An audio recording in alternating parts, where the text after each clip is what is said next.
재혼 후 하루 3번, 일주일 내내 20일에. 저는 오선이라고 합니다. 올해 64살이죠. 요양원에서 급식 조리원으로 일하고 있어요. 매일 아침 6시에 일어나서 요양원으로 향합니다. 어르신들 아침 식사 준비해야 하거든요. 오늘도 어김없이 주방에 들어서니 하얀 앞치마를 두르고 밥솥 앞에 서 있는 제 모습이 거울에 비칩니다. 언제부터인지 이 모습이 너무 익숙해졌어요.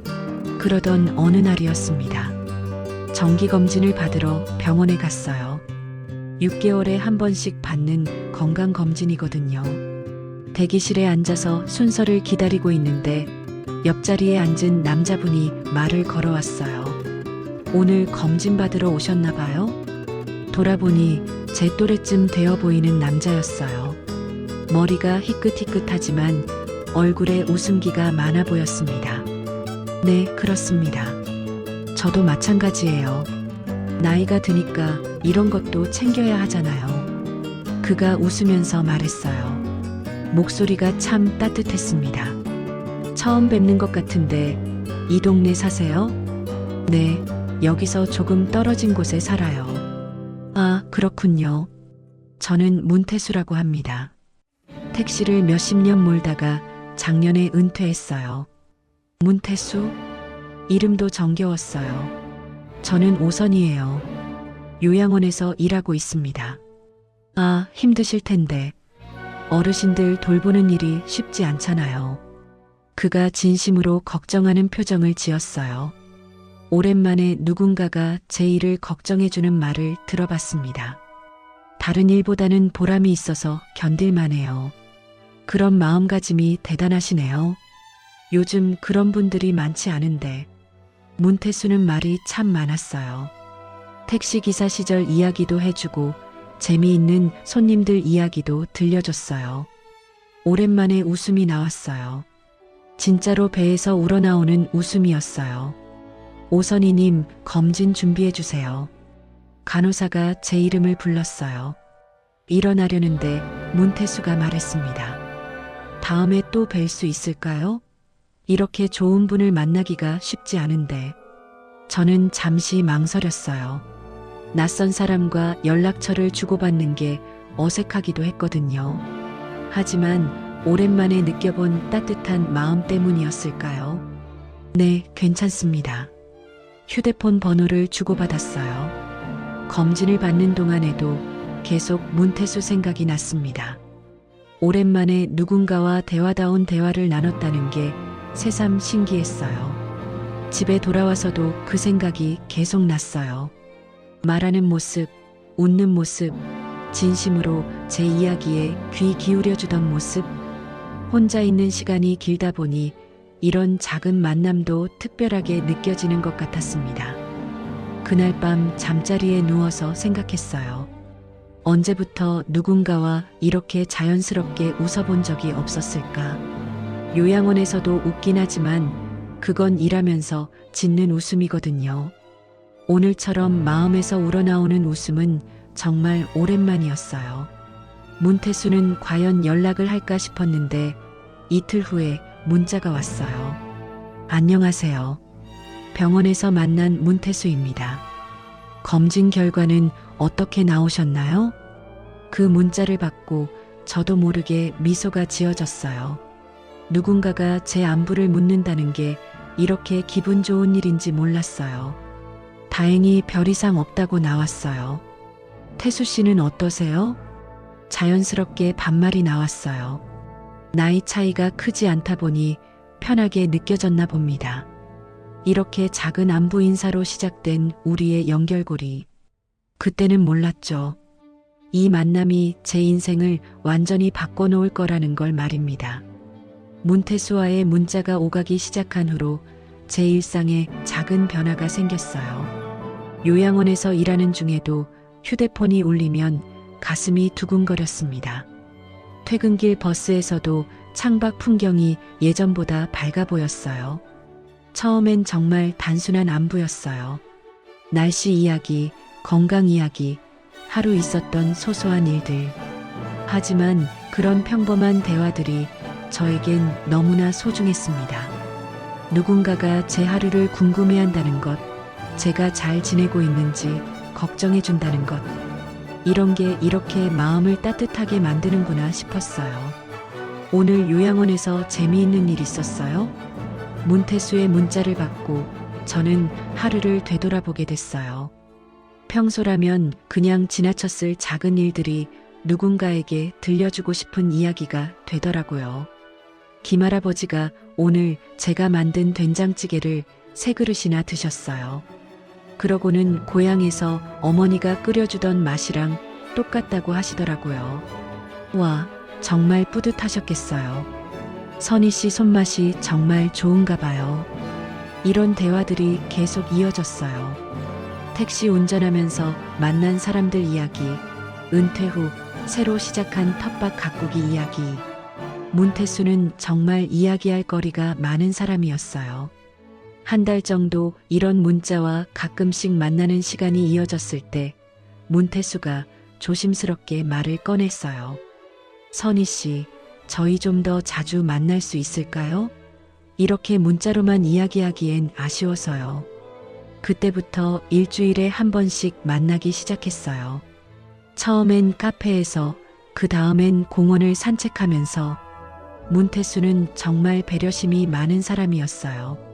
제가 피곤해 보이면 바로 알아채고 무거운 건 들어주고 길을 걸을 때도 항상 차도 쪽으로 서서 걸었어요. 선희 씨, 혹시 부담스러우시면 언제든 말해주세요. 제가 너무 성급한 건 아닌지 걱정돼서요. 이런 말을 하는 문태수를 보면서 저는 마음이 놓였어요. 이 사람은 저를 배려할 줄 아는 사람이구나. 제 마음을 헤아릴 줄 아는 사람이구나. 계절이 바뀌어 가을이 되었을 때였어요.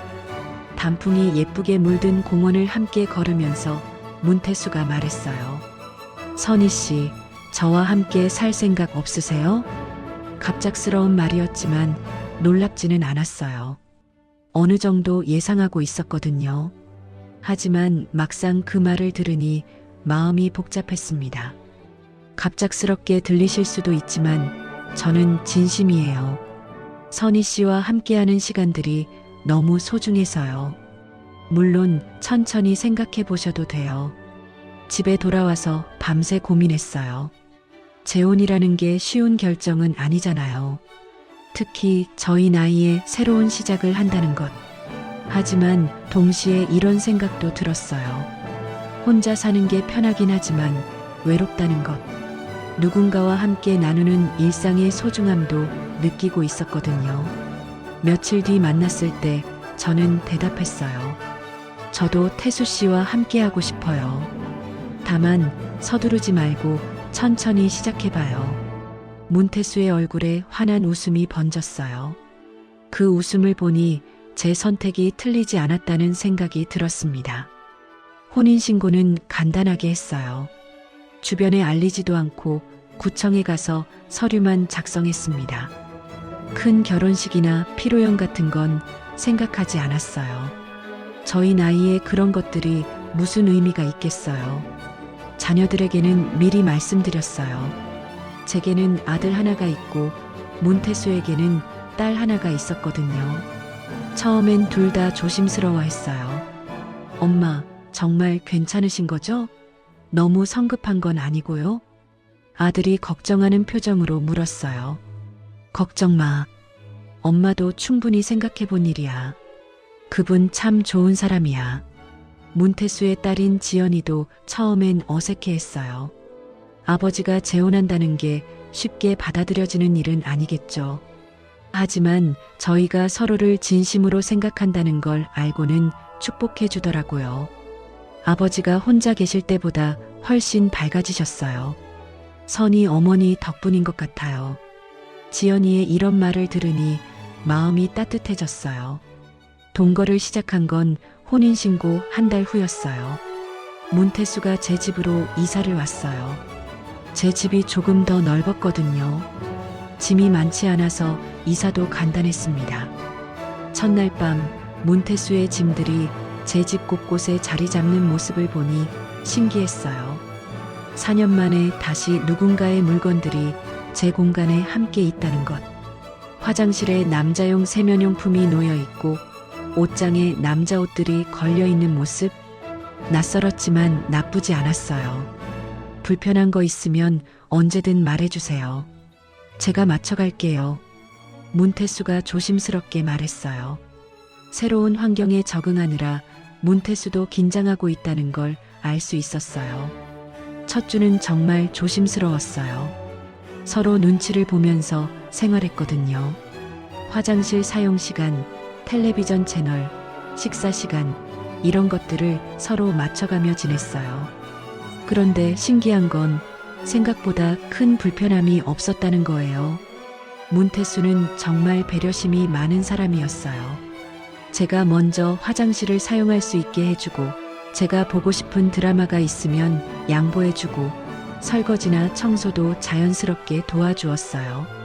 선희 씨가 하루 종일 일하시는데 집안일까지 다 맡길 수는 없죠. 이런 말을 하면서 자연스럽게 집안일을 나눠서 하자고 제안했어요. 전 남편과 살 때는 집안일이 온전히 제 몫이었는데 누군가가 이렇게 도와준다는 게 새로웠어요. 아침에 일어나면 문태수가 이미 커피를 끓여놓고 있었어요. 아침에 커피 한잔 하면 하루가 개운하잖아요. 이런 작은 배려들이 쌓이면서 저는 점점 마음이 편해졌어요. 혼자 살 때는 아침에 일어나는 게 무겁게 느껴졌는데 누군가 좋은 아침이라고 인사해주는 사람이 있다는 것만으로도 하루 시작이 가벼워졌어요. 요양원에서 일할 때도 마음이 다르더라고요. 집에 돌아가면 누군가 기다리고 있다는 생각에 발걸음이 가벼웠어요. 퇴근길 마트에서 장을 볼 때도 혼자 먹을 것만 생각하는 게 아니라 문태수가 좋아할 만한 반찬거리를 고르게 되더라고요. 오늘 뭐 드시고 싶은 거 있어요? 선희 씨가 만들어주시는 건 다 맛있어요. 부담 갖지 마세요. 이런 대화를 나누면서 저녁을 함께 준비하는 시간이 즐거웠어요. 혼자 먹는 밥보다 함께 먹는 밥이 이렇게 맛있는 줄 몰랐어요. 저녁 식사 후에는 함께 뉴스를 보거나 가벼운 대화를 나눴어요. 문태수는 택시기사로 오랫동안 일하면서 사람들과 이야기하는데 익숙해서인지 대화가 재미있었어요. 세상 돌아가는 이야기부터 시작해서 어린 시절 추억, 요즘 젊은 사람들 이야기까지 시간 가는 줄 모르고 이야기했어요. 선희 씨는 어렸을 때 뭐가 되고 싶으셨어요? 선생님이 되고 싶었어요. 아이들 가르치는 게 꿈이었거든요. 왜 안 하셨어요? 그땐 집안 사정이 어려워서 공부를 계속할 수가 없었어요. 고등학교 졸업하자마자 일을 시작했거든요.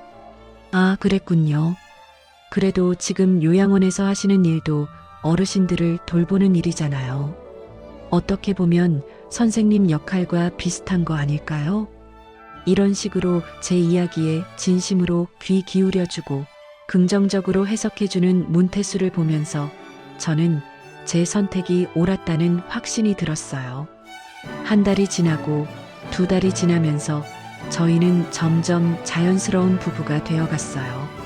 서로의 생활 패턴을 알아가고 작은 습관들도 받아들이게 됐어요. 문태수는 새벽에 일찍 일어나서 가벼운 운동을 하는 습관이 있었고 저는 저녁에 독서하는 시간을 좋아했어요. 서로 방해하지 않고 각자의 시간을 존중해 주었어요. 이 정도면 괜찮은 거지. 그날 밤 잠자리에 들면서 저는 마음속으로 중얼거렸어요.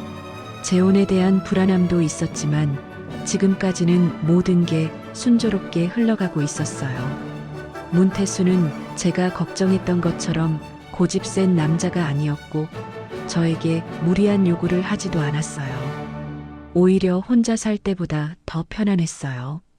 누군가와 함께하는 일상의 소중함을 다시 느끼고 있었거든요. 이 평온함이 계속 이어질 거라고 믿었어요.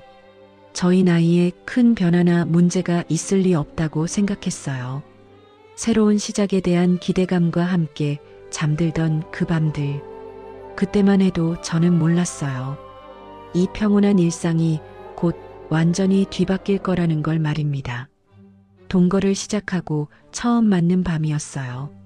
하루 종일 문태수의 짐을 정리하고 함께 저녁을 먹고 자연스럽게 대화를 나누면서 시간이 흘렀습니다. 평범하고 따뜻한 하루였죠.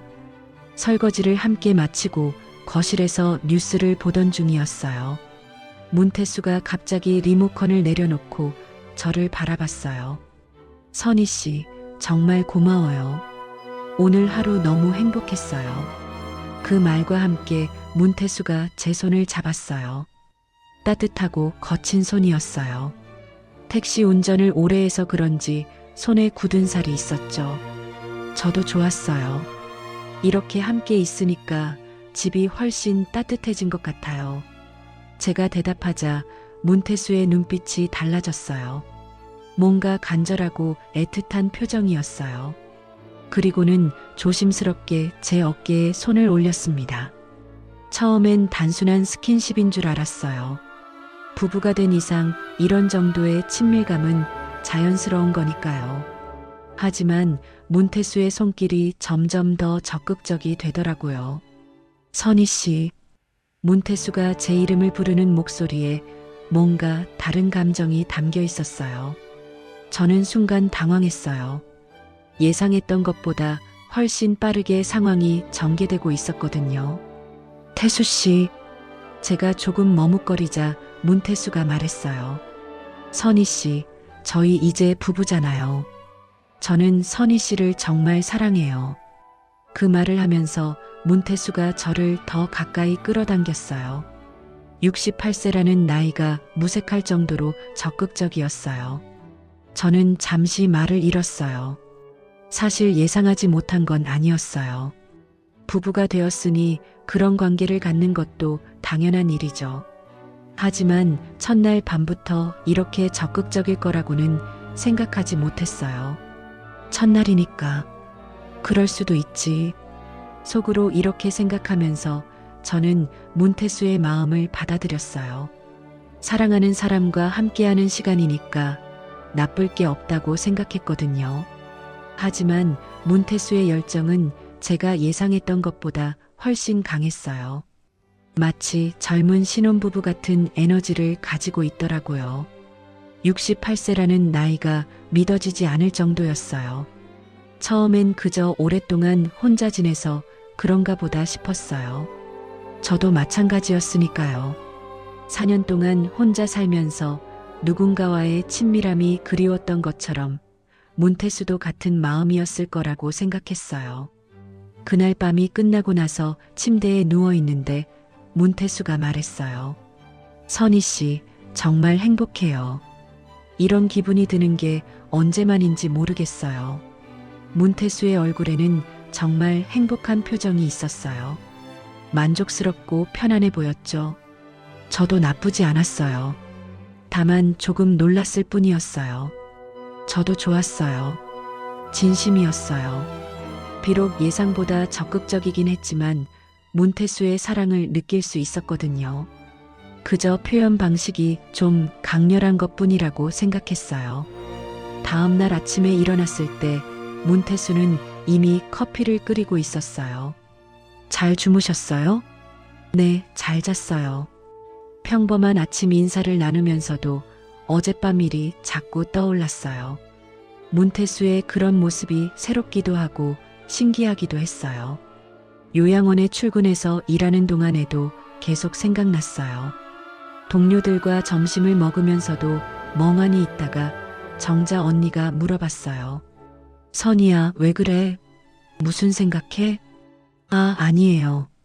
그냥 좀 피곤해서요. 정자 언니에게 어떻게 말할 수 있겠어요. 새 남편이 생각보다 적극적이라는 얘기를 할 수는 없잖아요. 재혼하고 나서 적응하는 게 쉽지 않지?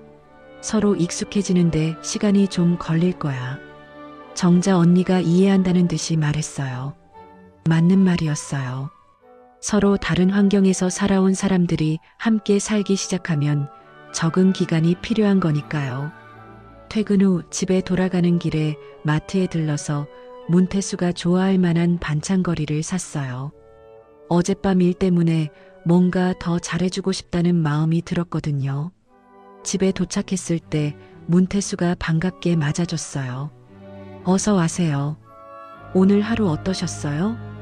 괜찮았어요. 태수 씨는 뭐 하셨어요? 근처 공원 산책하고 텃밭 좀 돌보고 왔어요. 선희 씨 올 때까지 시간이 안 가더라고요. 이런 대화를 나누면서 함께 저녁을 준비했어요. 평범하고 자연스러운 일상이었죠. 어젯밤의 일은 마치 꿈이었던 것처럼 느껴질 정도로요. 저녁을 먹고 설거지를 하면서 문태수가 말했어요. 선희 씨, 혹시 제가 어젯밤에 너무 성급했나요? 갑작스러운 질문이었어요. 문태수도 어젯밤 일을 생각하고 있었던 거죠. 아니에요. 괜찮았어요. 다행이에요. 선희 씨가 부담스러워할까봐 걱정했어요. 문태수의 표정을 보니 정말 걱정하고 있다는 게 느껴졌어요. 저를 배려하는 마음이 있다는 것도 알 수 있었고요. 부담스럽지 않아요. 우리 부부니까요. 제 대답에 문태수가 안도하는 표정을 지었어요. 그리고는 다시 자연스럽게 제 허리에 손을 감았어요. 그날 밤도 마찬가지였어요. 문태수는 어젯밤보다 더 적극적이었어요. 마치 젊음을 되찾은 것처럼 열정적이었죠. 선희 씨를 만나서 제가 다시 살아나는 것 같아요. 문태수가 이런 말을 하면서 저를 꽉 안았어요. 그 말 속에 진심이 담겨 있다는 걸 느낄 수 있었어요. 저는 여전히 놀라면서도 문태수의 마음을 이해하려고 노력했어요. 오랫동안 혼자 살았던 외로움, 새로운 사람과 함께하는 기쁨, 이런 감정들이 복합적으로 작용해서 그런 거라고 생각했어요. 조금 왕성한 정도구나.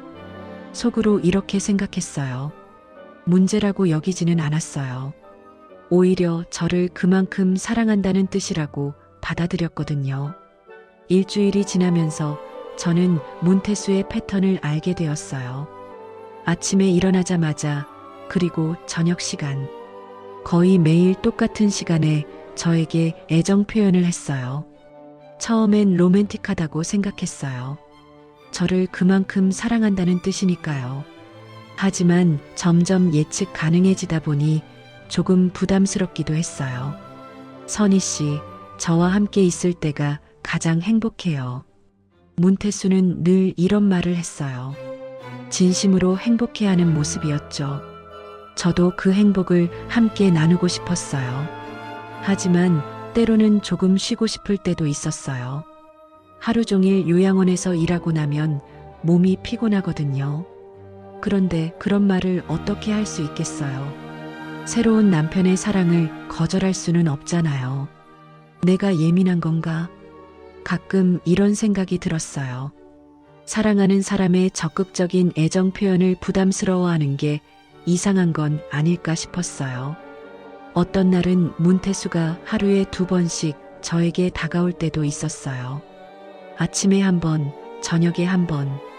그럴 때면 조금 놀랐지만 여전히 거절하지는 못했어요. 첫 딸이니까 그런 거겠지. 이런 식으로 스스로를 납득시켰어요. 새로운 부부 생활에 대한 설렘과 기대감이 커서 그런 거라고 생각했어요. 요양원에서 일할 때는 다른 생각을 할 여유가 없었어요. 하지만 집에 혼자 있을 때면 자꾸 생각하게 되더라고요. 이게 정상적인 건지, 제가 너무 예민하게 받아들이는 건지, 다른 부부들도 이렇게 사나? 이런 궁금증이 들기도 했어요. 하지만 그런 걸 누구에게 물어볼 수는 없잖아요. 너무 사적인 일이니까요. 그래도 문태수가 저를 사랑한다는 건 확실했어요. 애정 표현뿐만 아니라 평소에도 저를 많이 배려해줬거든요. 제가 피곤해 보이면 마사지해주겠다고 하고 좋아하는 음식도 기억해서 사와주고 이 정도면 충분히 좋은 남편이지. 그렇게 생각하면서 문태수의 적극적인 모습도 받아들이려고 노력했어요. 사랑의 표현 방식이 조금 강렬할 뿐이라고 여겼어요. 밤늦게 잠자리에 들 때면 문태수가 꼭 저에게 말했어요. 선희 씨, 저 정말 행복해요. 선희 씨도 행복하시죠? 네, 행복해요. 진심이었어요. 비록 때로는 조금 부담스러울 때도 있었지만 전반적으로는 혼자 살 때보다 훨씬 만족스러웠거든요. 그때만 해도 저는 이런 일상이 계속될 거라고 생각했어요. 시간이 지나면 서로 적응해서 더 편안해질 거라고 믿었죠. 문태수의 열정도 차츰 안정될 거라고 생각했어요. 하지만 제 예상과 달리 문태수의 적극적인 모습은 줄어들지 않았어요. 오히려 점점 더 자주, 더 강하게 저를 원하는 것 같았어요.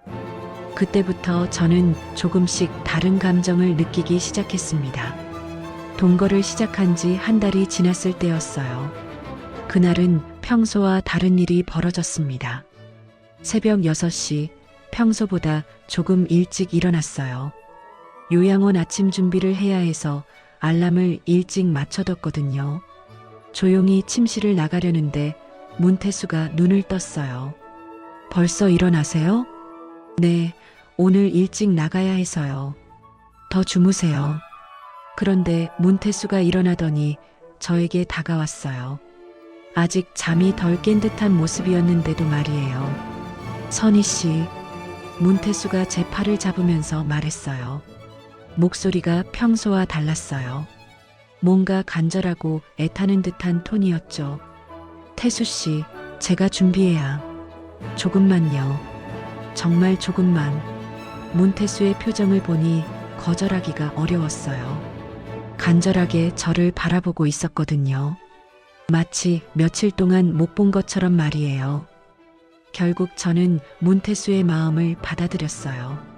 하지만 마음 한편으로는 조금 이상하다는 생각이 들었어요. 어젯밤에도 함께 시간을 보냈는데 아침에 또 이렇게 적극적으로 나올 줄은 몰랐거든요.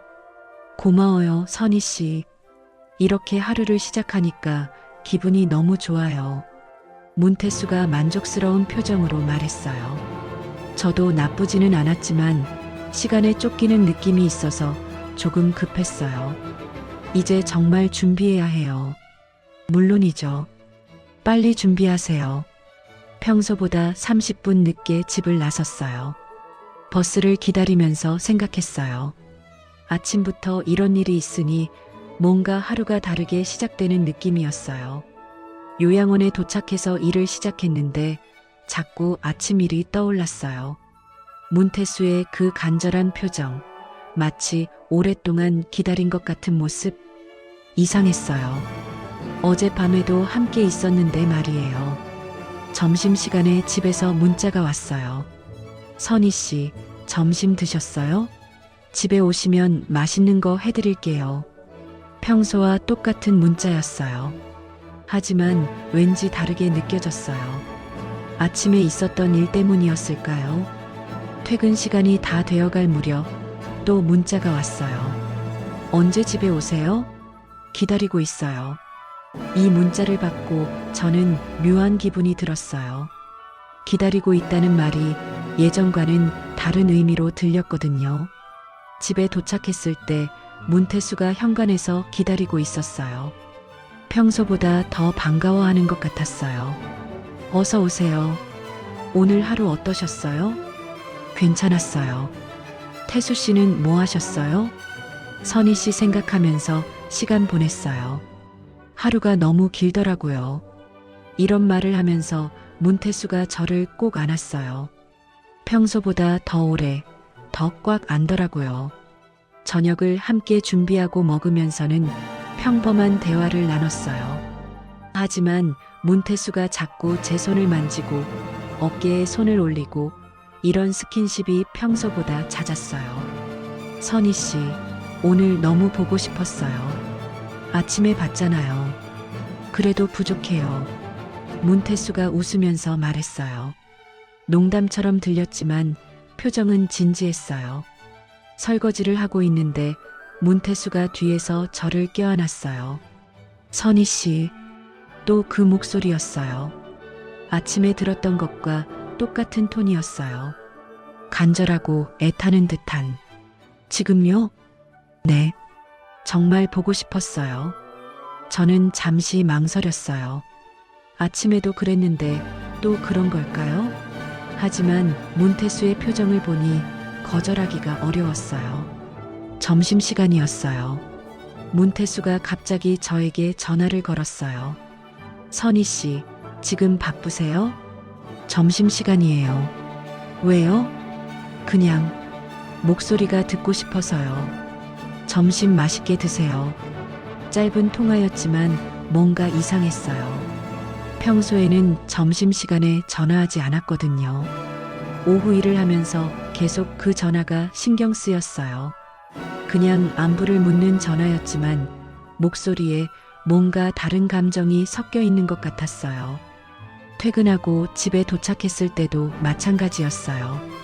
문태수가 평소보다 더 적극적으로 저를 맞아줬어요. 오늘 하루 너무 길었어요. 선희 씨가 없으니까 집이 너무 조용하더라고요.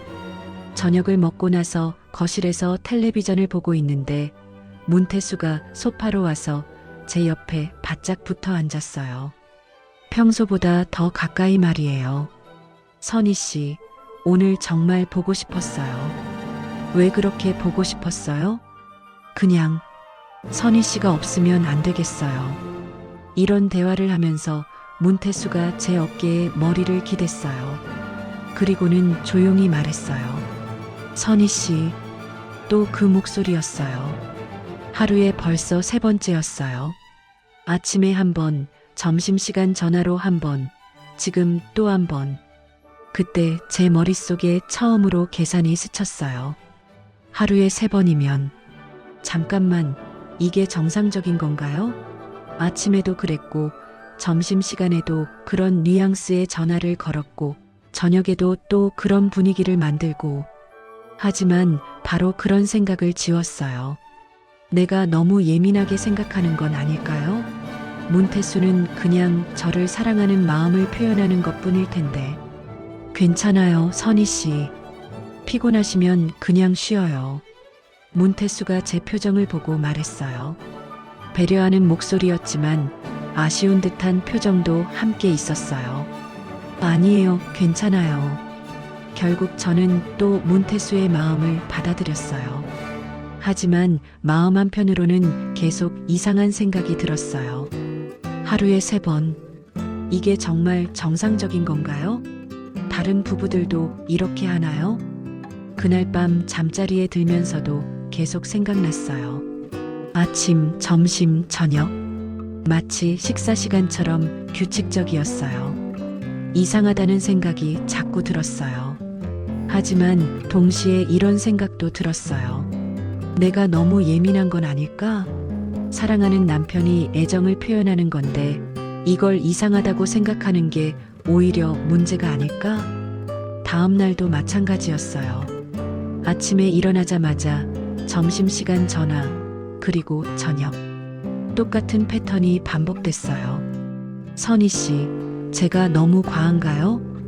어느 날 문태수가 조심스럽게 물었어요. 아니에요, 괜찮아요. 저는 그렇게 대답했지만 속으로는 확신이 서지 않았어요. 정말 괜찮은 건가요? 요양원에서 일하면서도 자꾸 생각났어요. 하루 3번. 이 숫자가 머릿속에서 맴돌았어요.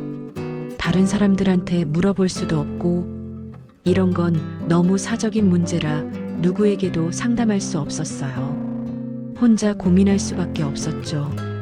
일주일이 지나고 2주일이 지나면서 문태수의 패턴은 변하지 않았어요.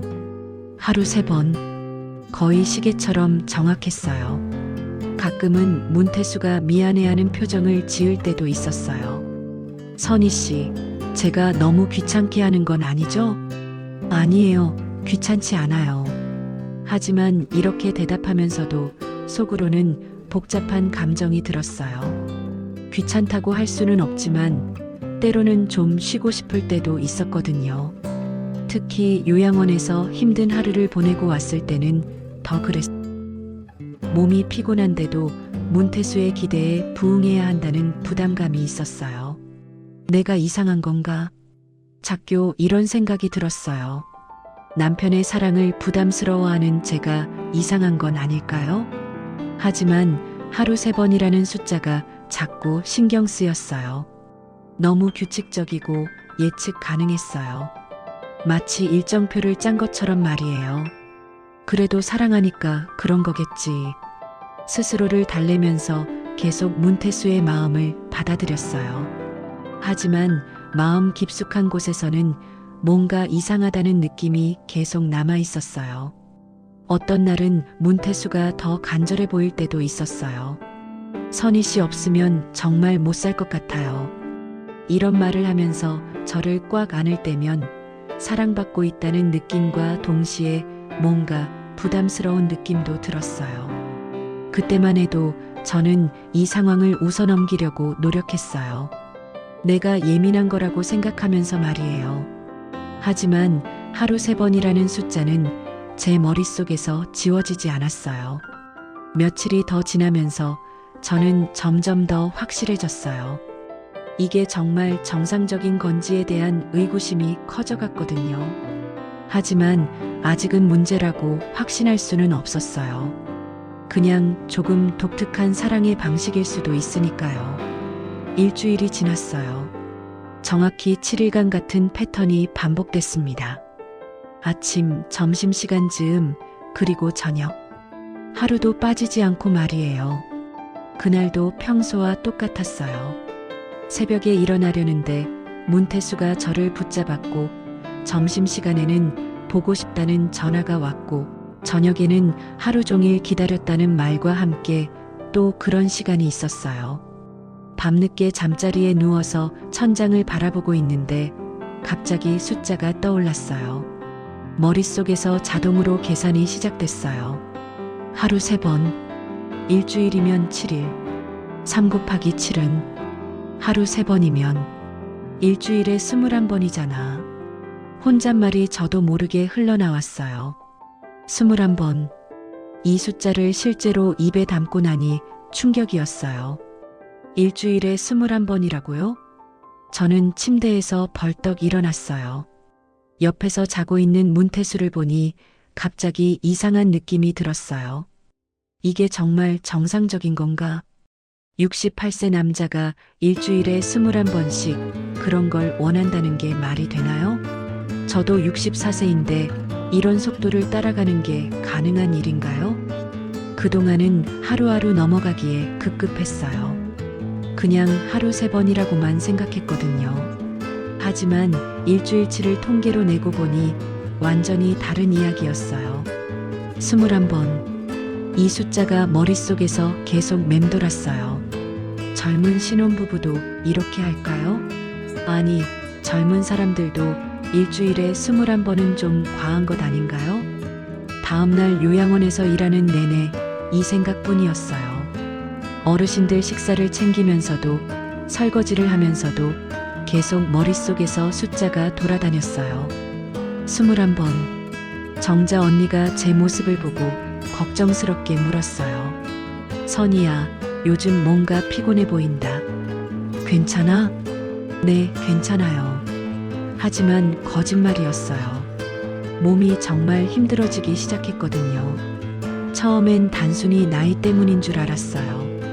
64세니까 체력이 예전 같지 않을 수 있잖아요. 하지만 이제야 깨달았어요. 체력 저하가 나이 때문만은 아니라는 걸 말이에요. 하루 종일 요양원에서 서서 일하고 집에 와서 청소하고 빨래하고 요리하고 그리고 하루에 3번씩 문태수의 요구에 응답하고 이런 생활을 일주일간 지속하면 몸이 견딜 수 있을까요? 아, 그러니까 이렇게 피곤했구나. 이제서야 이유를 알겠더라고요. 왜 아침에 일어나기가 힘든지, 왜 요양원에서 일할 때 평소보다 더 지치는지. 그날 저녁에도 어김없이 문태수가 다가왔어요. 선희 씨, 오늘도 고생 많으셨어요.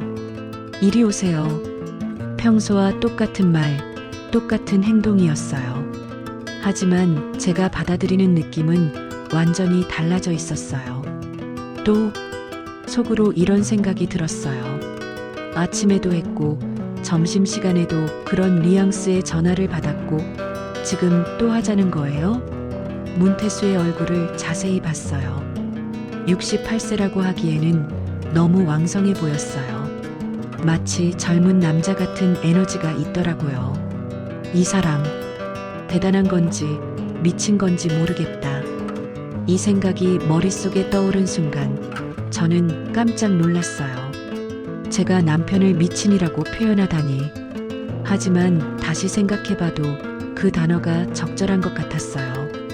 일주일에 21번이면 미친 거 아닌가요? 정상적이지 않은 거 맞잖아요. 선희 씨?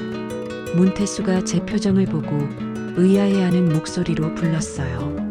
아, 네. 저는 겨우 정신을 차리고 대답했어요. 하지만 마음속으로는 계속 그 생각이 맴돌고 있었어요. 미친 남편. 이 단어가 제 머릿속에 자리 잡았어요. 처음엔 충격적이었지만 생각할수록 맞는 표현 같았어요. 그날 밤 문태수와 함께 시간을 보내면서도 계속 그 생각을 했어요. 이 사람이 정말 미친 것 아닐까? 68세에 이런 정력이 가능한 건가? 선희 씨, 정말 행복해요. 문태수가 만족스러운 표정으로 말했어요. 하지만 제게는 그 말이 다르게 들렸어요. 당신은 행복하겠지. 하루 3번씩 원하는 대로 다 하니까. 이런 생각이 들면서 짜증이 올라왔어요. 처음으로 문태수에게 화가 났어요. 다음 날부터 문태수를 보는 시각이 완전히 바뀌었어요.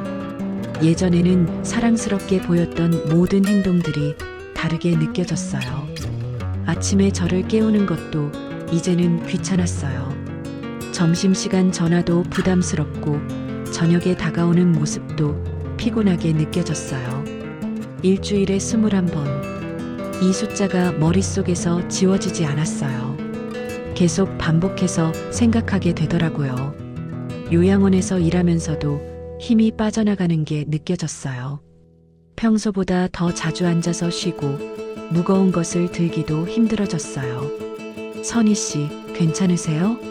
얼굴이 너무 창백해 보이는데. 동료가 걱정스럽게 물어봤어요. 조금 피곤해서요. 피곤한 정도가 아니었어요. 몸이 무너지고 있었어요. 하지만 그 이유를 누구에게 말할 수 있겠어요? 남편이 하루에 3번씩 저를 원해서 몸이 힘들어요라고 어떻게 말하겠어요? 집에 돌아가는 길에도 발걸음이 무거웠어요. 똑같은 패턴이 반복될 거라는 걸 알고 있었거든요. 아침, 점심, 저녁. 마치 약 먹는 시간처럼 정해져 있었어요. 정말 미친 것 같다. 혼잣말이 또 흘러나왔어요. 이제는 확신을 가지고 할 수 있는 말이었어요. 68세 남자가 64세 아내에게 하루 3번, 일주일에 21번씩 그런 걸 요구하는 게 정상적일 리 없잖아요. 그날 저녁에도 어김없이 문태수가 다가왔어요. 선희 씨, 그 목소리를 들으니 이제는 짜증이 났어요. 또 시작이구나 싶었어요. 태수 씨, 조금 피곤해서. 처음으로 거절의 의사를 표현해 봤어요. 아주 조심스럽게요. 아, 그래요? 그럼 일찍 주무세요. 문태수가 이해한다는 듯이 말했어요. 하지만 표정에는 아쉬움이 역력했어요. 그날 밤 오랜만에 편안하게 잠들 수 있었어요. 하지만 동시에 이런 생각도 들었어요. 내일 아침에는 또 어떻게 될까? 과연 문태수가 오늘 저녁 거절당한 것을 어떻게 받아들일까요? 더 적극적으로 나올까요? 아니면 이해해 줄까요? 미친 남편이라는 생각은 이제 제 마음속에 완전히 자리 잡았어요. 그리고 이 생활을 언제까지 계속해야 하는지 막막했어요. 일주일에 21번. 이 숫자가 제 인생을 완전히 바꿔놓았어요. 더 이상 웃어넘길 수 있는 일이 아니었어요. 며칠이 더 지나면서 저는 점점 더 힘들어졌어요. 몸도 마음도 지쳐갔어요.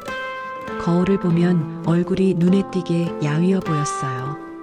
요양원에서 일할 때도 집중이 안 됐어요. 어르신들 식사를 준비하면서도 자꾸 딴 생각이 들었어요. 집에 돌아가면 또 그 패턴이 반복될 거라는 생각에 마음이 무거웠어요. 선이야, 정말 괜찮아? 요즘 너무 안 좋아 보이는데. 정자 언니가 걱정스러운 표정으로 저를 바라봤어요. 점심시간에 둘이서 식사를 하고 있었는데 저는 밥도 제대로 못 먹고 있었어요. 괜찮아요, 언니. 괜찮긴 무슨. 얼굴이 완전히 상했잖아. 혹시 몸 어디 아픈 거 아니야?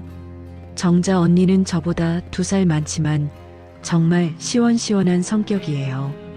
남의 일에 참견하는 스타일은 아니지만 진짜 걱정될 때는 이렇게 직설적으로 물어보거든요.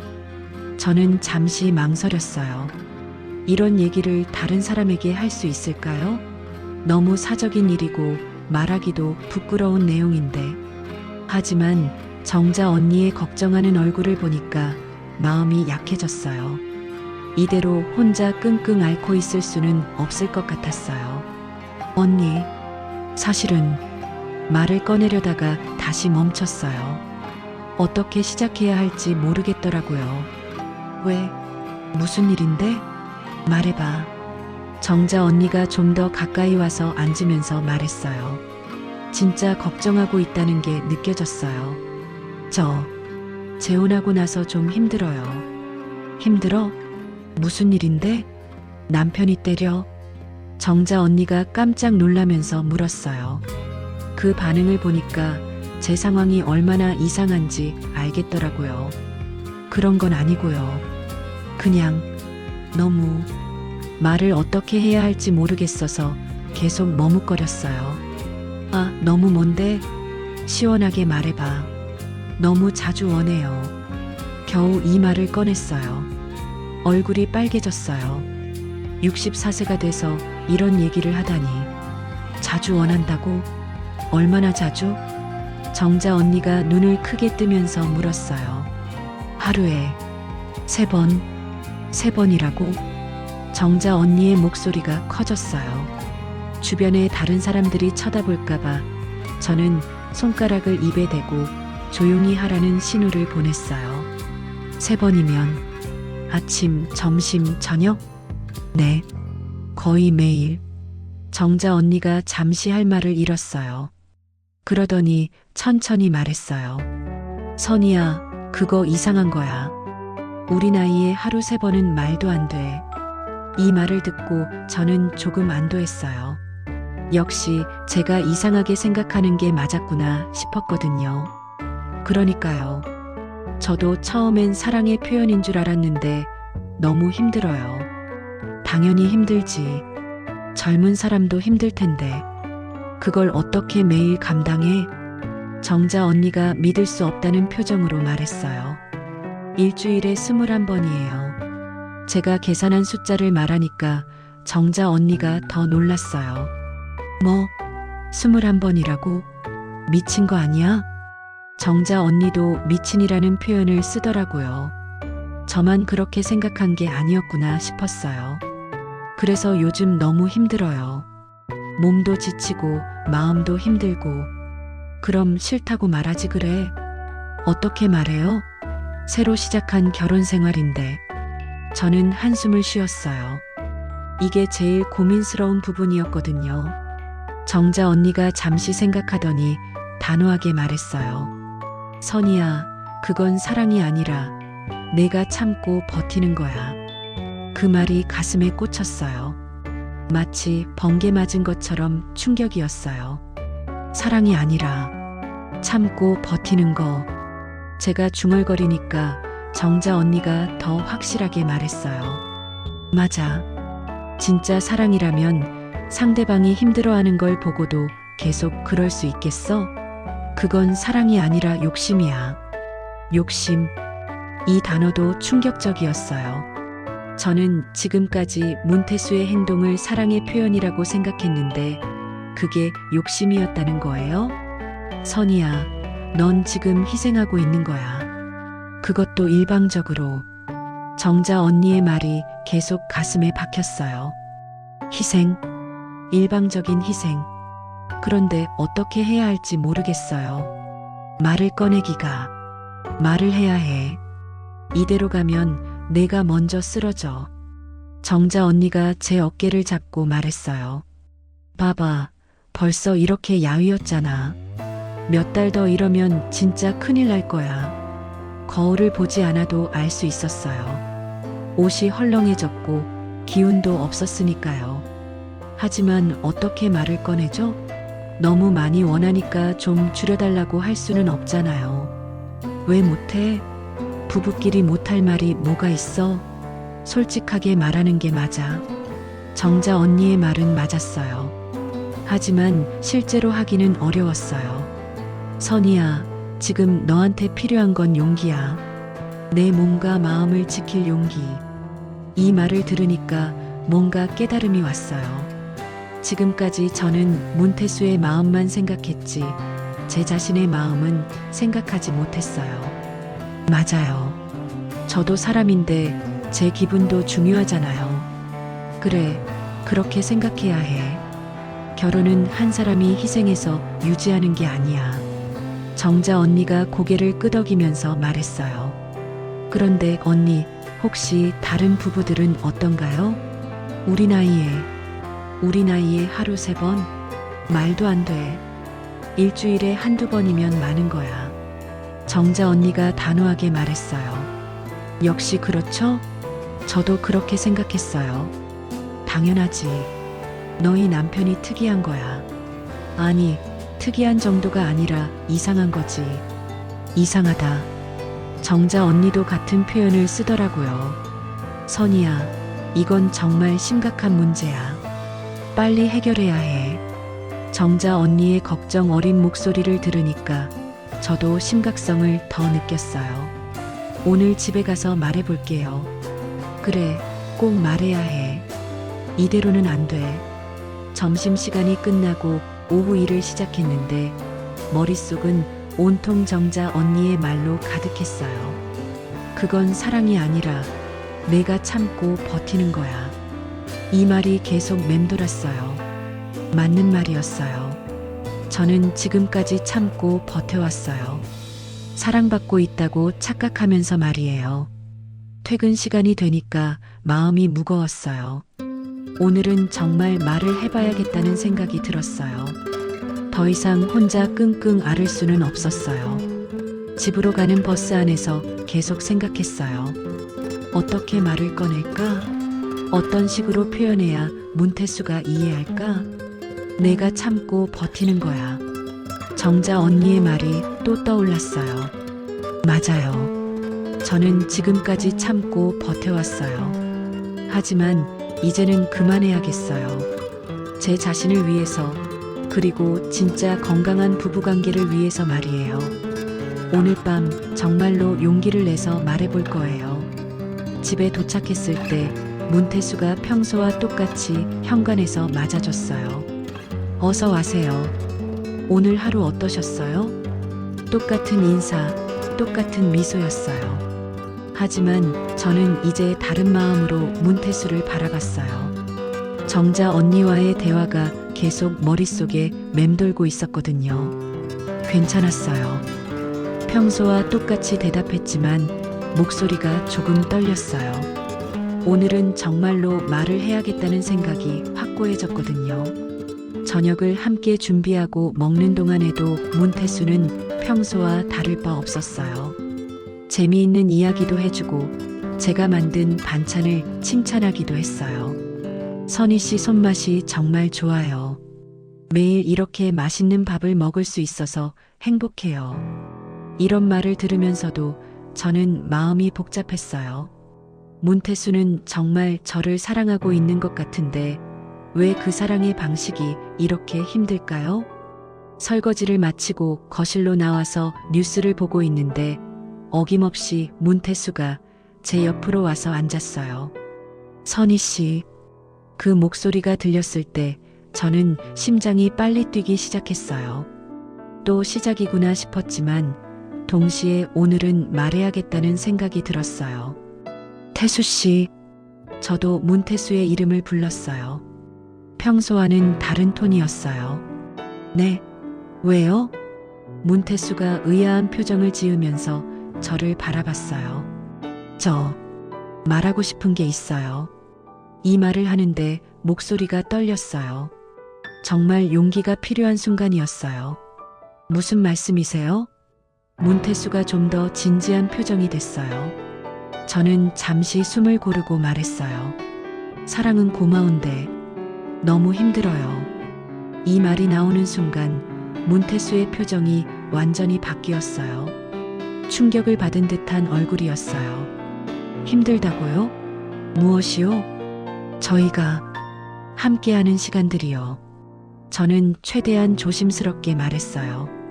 상처를 주고 싶지는 않았거든요. 문태수가 한동안 말을 하지 못했어요. 그러더니 조심스럽게 물었어요. 제가 너무 과했나요? 네, 조금. 저는 고개를 끄덕였어요. 이렇게 솔직하게 말하는 게 처음이었어요.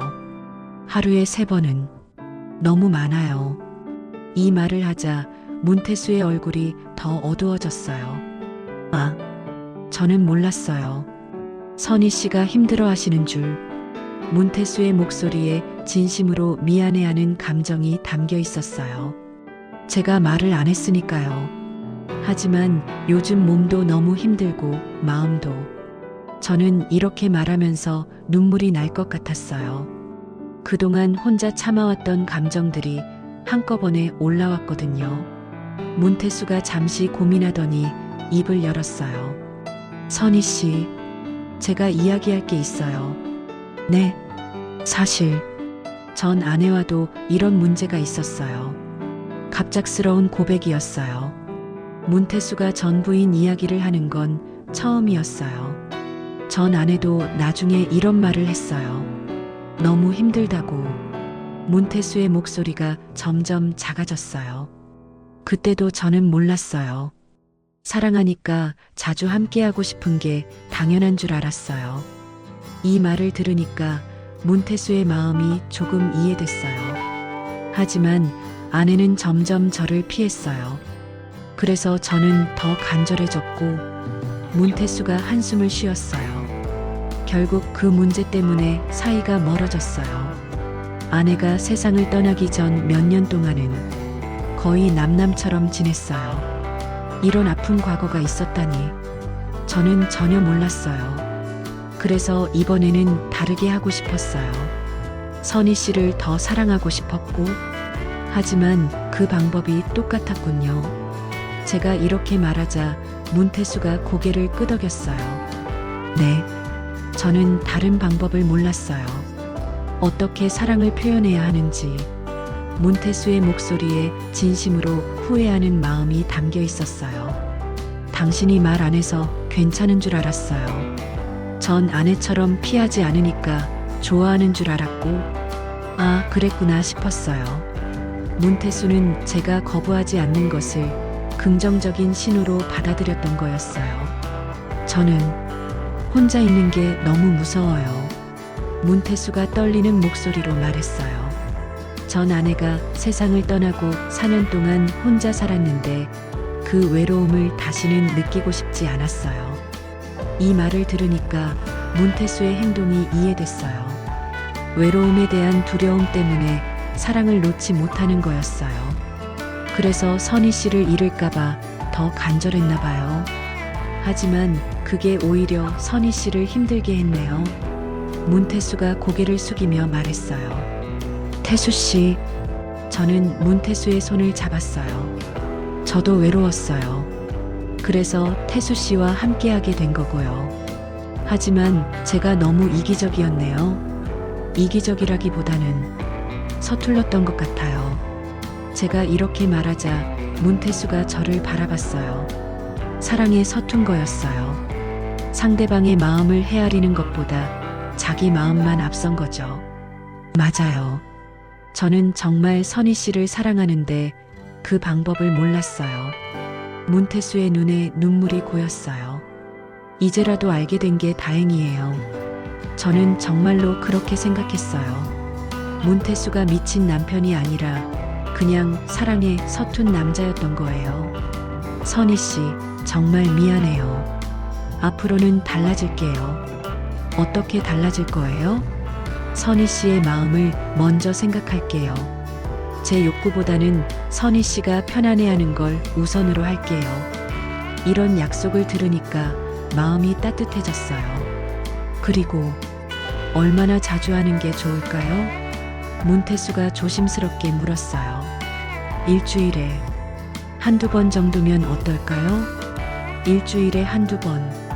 문태수가 중얼거렸어요.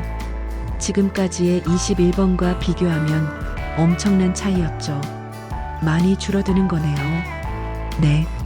하지만 그 대신 더 의미 있는 시간이 될 수 있을 거예요.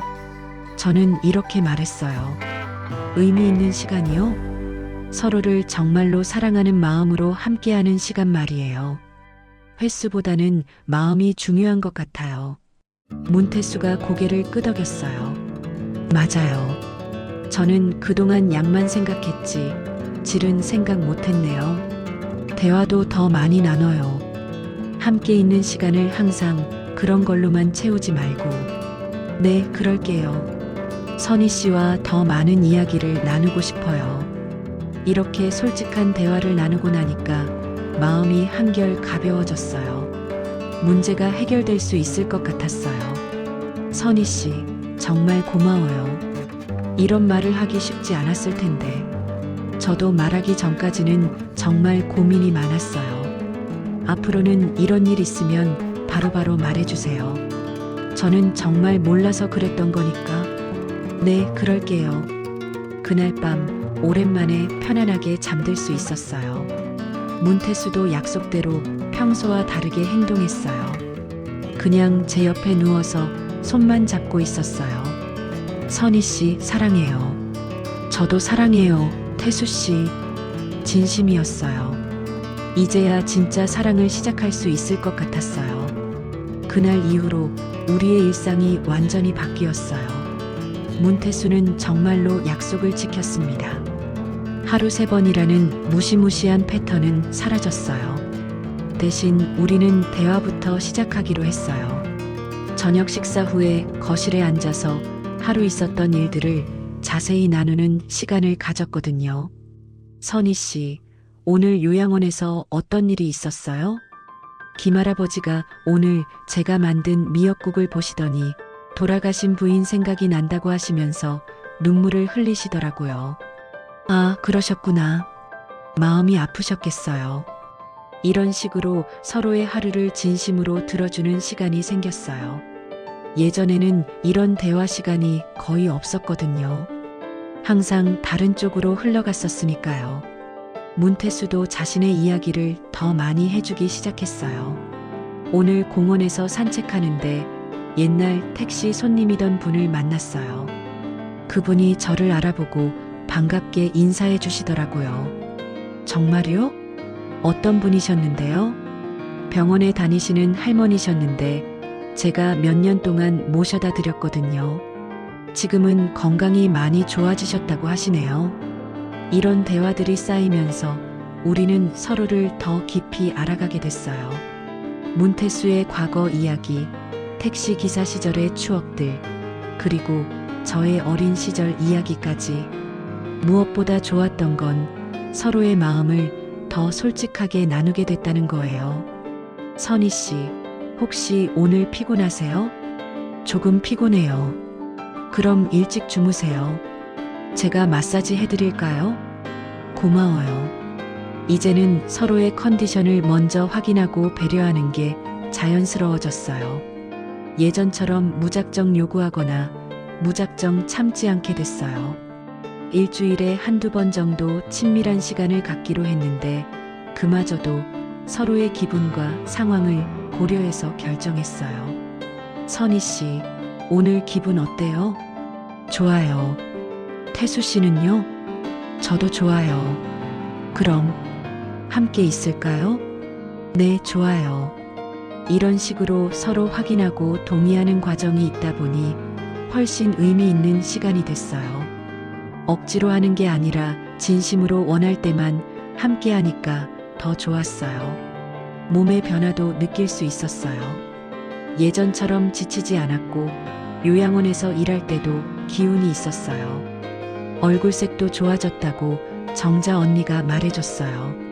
선이야, 요즘 얼굴이 많이 좋아졌네. 뭔가 해결됐나 봐? 네, 언니 덕분이에요. 용기를 내서 말했더니 생각보다 잘 풀렸어요. 다행이다. 역시 말을 해야 해. 정자 언니의 조언이 정말 큰 도움이 됐어요. 만약 그때 말하지 않았다면 지금도 혼자 끙끙 앓고 있었을 거예요. 그런데 예상하지 못한 일이 하나 생겼어요. 문태수의 딸인 지연이가 갑자기 집에 찾아온 거예요. 아버지, 안녕하세요. 선희 어머니도 계시네요. 지연이의 표정이 평소와 달랐어요. 뭔가 심각한 표정이었어요. 지연아, 무슨 일이야? 갑자기 왜 와? 문태수가 걱정스럽게 물었어요. 아버지, 저 할 말이 있어요. 지연이가 우리를 번갈아 보면서 말했어요. 뭔데? 앉아서 말해봐. 사실은 아버지 건강이 걱정돼서 왔어요. 내 건강이? 네. 요즘 아버지가 너무 젊어 보이신다고 주변에서들 말하더라고요. 혹시? 지연이가 말을 망설이더라고요. 혹시 뭔데? 혹시 무리하시는 건 아닌가 해서요. 나이에 맞지 않게. 아, 이런 오해가 있었구나 싶었어요. 지연이는 아버지가 젊은 에너지를 보이는 걸 보고 건강상 문제가 있는 건 아닌지 걱정했던 거예요. 지연아, 걱정 마. 아빠는 건강해. 하지만 주변에서 보기에는 지연이가 계속 걱정하는 모습을 보니까 저도 마음이 안 좋았어요. 지연아, 사실은 문태수가 저를 쳐다보더니 말을 시작했어요. 아빠가 처음에 좀 과했어. 선희 씨한테 미안한 일이 있었지. 과했다는 게 뭐예요? 너무 자주 선희 씨를 힘들게 했어. 하지만 이제는 달라졌어. 문태수가 솔직하게 이야기했어요. 아, 그런 일이 있었구나. 지연이가 이해했다는 표정을 지었어요.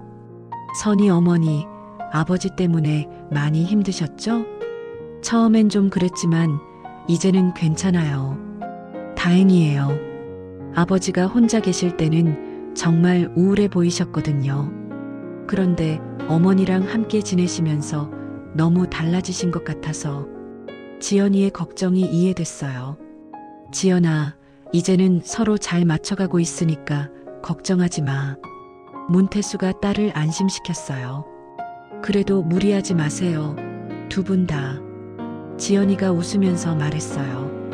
오해가 풀린 것 같아서 다행이었어요. 그날 이후로 지연이도 우리 관계를 더 긍정적으로 보게 됐어요. 가끔 안부 전화도 하고 명절 때는 함께 시간을 보내기도 했어요. 시간이 지나면서 저는 큰 깨달음을 얻었어요. 결혼 생활에서 가장 중요한 건 숫자가 아니었어요. 하루에 몇 번을 하느냐가 아니라 서로를 얼마나 배려하느냐였어요. 요양원에서 일하면서도 이런 생각을 하게 됐어요. 어르신들을 돌보는 일도 마찬가지더라고요. 몇 번 안부를 묻느냐가 아니라 진심으로 관심을 갖느냐가 중요한 거였어요. 선희 씨, 요즘 정말 행복해요. 어느 날 저녁 문태수가 말했어요. 저도요. 예전보다 훨씬 더 행복해요. 서로 마음을 알게 되니까. 맞아요. 이제야 진짜 부부가 된 것 같아요. 우리는 이제 서로를 진짜로 이해하는 사이가 됐어요. 단순히 함께 사는 것이 아니라 진심으로 소통하는 사이가 된 거죠. 어느 날 밤 잠자리에 들기 전에 문득 이런 생각이 들었어요. 사랑은 숫자가 아니었어요. 하루에 몇 번을 하는지, 일주일에 몇 번을 하는지 그런 게 중요한 게 아니었어요. 참는 것도 사랑이 아니었어요. 혼자 끙끙 앓으면서 버티는 것도 사랑이 아니었어요. 진짜 사랑은 말할 수 있는 용기였어요. 상대방에게 내 마음을 솔직하게 표현할 수 있는 용기, 그리고 상대방의 말을 진심으로 들어줄 수 있는 마음이었어요. 만약 제가 계속 혼자 참고 있었다면 어떻게 됐을까요? 아마 몸도 마음도 완전히 망가졌을 거예요. 그리고 문태수는 끝까지 자신이 잘못하고 있다는 걸 몰랐을 거고요. 용기를 내서 말한 덕분에 우리는 진짜 사랑을 찾을 수 있었어요. 서로를 진심으로 배려하고 이해하는 사랑을 말이에요. 21회보다 중요했던 건 말을 꺼낸 용기였습니다.